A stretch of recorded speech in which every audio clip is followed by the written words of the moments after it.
என்னங்க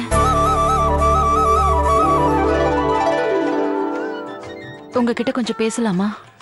சொல்லு பாண்டியம்மா. என் குறைய கோவில்ல இருக்கிற சாமி கிட்ட சொல்லலாம்னு நினைச்சேன். என் அதிர்ஷ்டம் போற வழியிலேயே என் சாமிய பார்த்துட்டேன். என் சாமி கிட்ட ஒரு 4 வார்த்தை பேசலாமா? என்ன பாண்டியம்மா என்னென்னமோ பேசிக்கிட்டு இருக்க? எதுக்கு இப்ப கண் கலங்குற? தங்கதுரை வெளியில வந்துட்டாங்க.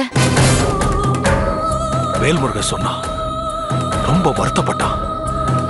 ஆரத்தி அது இதுன்னு ரொம்ப அமக்கலப்பட்டுச்சாமே. அதை விட பெரிய அமர்க்கலம் அடுத்ததா வந்து என் கழுத்தை இருக்குமேங்க.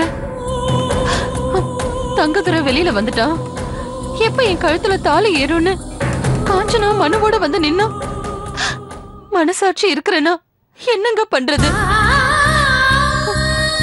திலகாவோட விஷயம் தெரியறதுக்கு முன்னால ஊர் மக்கள் முன்னால இங்க பாருமா, நீதான் இந்த வீட்டு மருமகன்னு அந்த காஞ்சனா கிட்ட நான் வாக்கு கொடுத்திருக்கேன். வாக்கு கொடுத்த மாதிரி வாழ்க்கையை கொடுங்கன்னு அந்த காஞ்சனா கேட்டா நான் என்னங்க பண்ணுவேன்? திலகாவை பத்தி ஒரு தகவலும் இல்ல. ஆனா எனக்கு நம்பிக்கை இருக்குங்க, அவ செத்து இருக்க மாட்டா. ஒருவேளை நான் சொல்லி தங்கதுரை காஞ்சனா கழுத்துல தாலி கட்டின மறு நிமிஷமோ இல்ல அடுத்த நாளோ திலகா என் முன்னால வந்து நின்னா நான் என்னங்க பண்றது?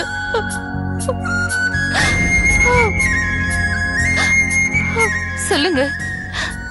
காஞ்சனா தங்கதுரை கல்யாணத்துக்கு பின்னால திலகா வந்து என்ன தன்னு என்ன பரிதாபமா பார்த்தா நான் என்னங்க பண்றது?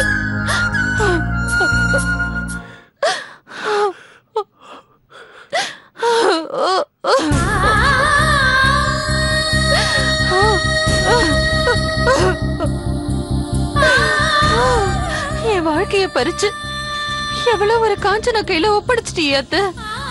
நான் ஒன்னதானே நம்பிட்டு இருந்தேன். என் எதிர்காலத்தை இருட்டா மாத்திட்டியா அத்தன்னு அவ அழுதா நான் என்னங்க பண்றது? நான் அவளை பாப்பேனா இல்ல இவளை பாப்பேனா? 2 பேருமே மனைவி ஆகிறதுக்கு முன்னாலேயே அம்மாவா குழந்தைய சுமந்துக்கிட்டு நிக்கிறாங்க. இதுல நான் எந்த பொண்ணுக்குங்க துரோகத்தை செய்வேன்?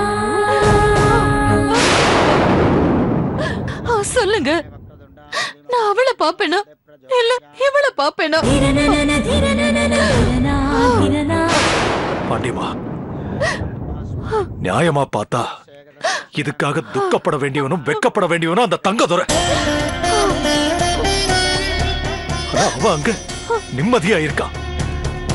பாவம் நீ நடுவுல மாட்டிக்கிட்டு அல்லாடிக்கிட்டு இருக்க.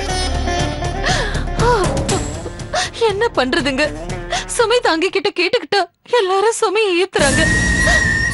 திலகாவும் கெட்டு போயிருக்கான்னு தெரிஞ்சிருந்தா நான் காஞ்சனாவுக்கு வாக்கை கொடுத்திருக்க மாட்டேன். தெரிஞ்சு செஞ்சாலும் தெரியாம செஞ்சாலும் தப்பு தப்பு தானேங்க. இது ரொம்ப தர்ம சங்கடமான நிலை. உனக்கு இப்படி ஒரு நிலைமை வந்துருச்சேன்னு நினைச்சு நான் ரொம்ப வருத்தப்படுறேன். இதுல இருந்து நான் மீண்டு வர ஏதாவது வழி சொல்லுங்க. எதுவும் தெரியலையே பாண்டியம்மா. இந்த பழியில இருந்து உன்னை மீட்டெடுக்க எனக்கு வழி தெரியலையே பாண்டியம்மா. மனுஷனா மனசாட்சியோட வாழறவங்களுக்கு தான் தொடர்ந்து தொந்தரவு வருமா? நாம நல்லவங்களா இருக்கிறதே தப்போன்னு சில நேரங்கள் எனக்கு தோணுது பாண்டியம்மா. கெட்டவங்களுக்கு கேட்ட வாழ்க்கை உடனுக்கு உடனே கிடைக்குது. ஆனா நல்லவங்களா வாழற நமக்குதான் நரக வாழ்க்கை கிடைக்குது. உண்மைதாங்க. நானும் இப்போ நரக வாழ்க்கையில விழுந்த மாதிரி தாங்க நின்னுட்டு இருக்கேன். பாண்டியம்மா எனக்கும் அன்னக்குடிக்கும் பல உதவிகளை பண்ணுவ நீ மனக்குழப்பத்துல இருக்கிறது என்னால பொறுத்துக்கிட்டு இருக்க முடியாது பாண்டியம்மா. முதல்ல என் கூட வா, அந்த காஞ்சனாவை பார்த்து நான் பேசுறேன். வா. நீங்க என்ன பேச போறீங்க? அம்மா காஞ்சனா, உன்னை நான் மத்தவளா பார்க்கல, என்ன பெத்தவளா பார்க்கிறேன். உன்னால எங்க குடும்பத்துக்கும் வம்சத்துக்கும் தீராத பழி வந்து சேர்ந்துருச்சு. அதுக்கு நான் எல்லார் சார்பாகவும் மன்னிப்பு கேட்டுக்கிறேன். பாவம் பாண்டியம்மா, அவ அவ பிறந்த குழந்தை மாதிரி, கறந்த பால் மாதிரி. உனக்கு வாக்கு கொடுத்ததுக்காக அவ தவிக்கிறா, தடுமாறுறா.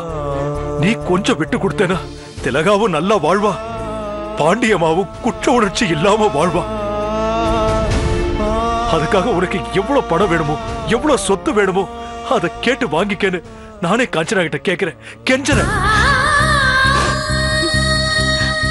அவசரத்துல கற்ப தொலைச்சவ அதே மாதிரி கணவனா வர இருக்கிறவனையும் தொலைச்சிருவாளா?